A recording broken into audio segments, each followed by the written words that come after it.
je suis enseignant au lycée des métiers en paire de Vendôme, dans la filière métier de la sécurité. Pouvez-vous nous présenter votre métier, s'il vous plaît? Oui, donc mon métier d'enseignant consiste à apporter des compétences et des savoirs à nos jeunes, futurs professionnels des métiers de la sécurité. Et quelles études il faut faire? On accueille des jeunes en sortie de troisième, soit pour différents diplômes, le CAP, agent de sécurité, en 2 ans, qui prépare un diplôme de niveau 5, ou le bac professionnel métier de la sécurité, qui propose un panel des métiers de la sécurité au sens large du terme. On prépare tous les jeunes à différents panels des métiers de la sécurité, en passant de police, pompiers, gendarmes, militaires, sécurité privée, établissement douanier, établissement pénitentiaire. Ce diplôme en 3 années.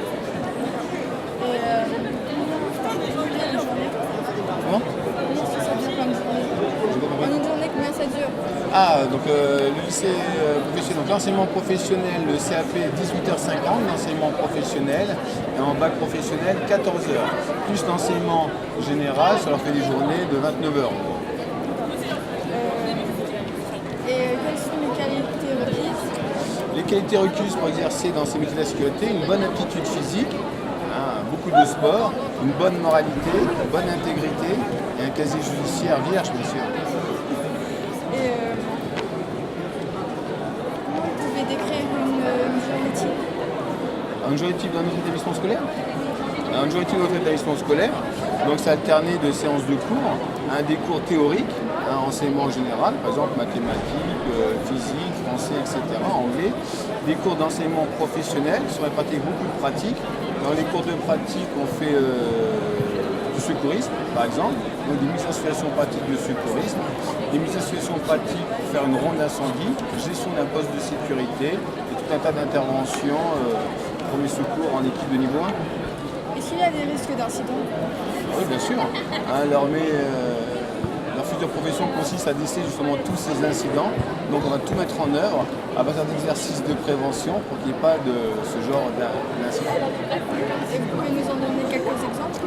Oui, je sais pas, des jeunes qui viendraient voler dans notre établissement, par exemple, nos filières sécurité sont là pour défendre tout ça. Quand on fait des exercices d'évacuation, par exemple, c'est nos jeunes qui contribuent à cet exercice d'évacuation. Et quelles études précisément ils devront faire? Donc voilà, à l'issue de troisième, donc soit le CAP agent de sécurité, après on peut poursuivre sur un brevet professionnel, agent technique de prévention de sécurité, en 2 années en plus, donc ça fait 4 ans après la troisième, qui prépare nos jeunes à une qualification de chef d'équipe pour encadrer des agents de sécurité dans tous les établissements en charge. On peut éventuellement poursuivre après sur un niveau licence, un master.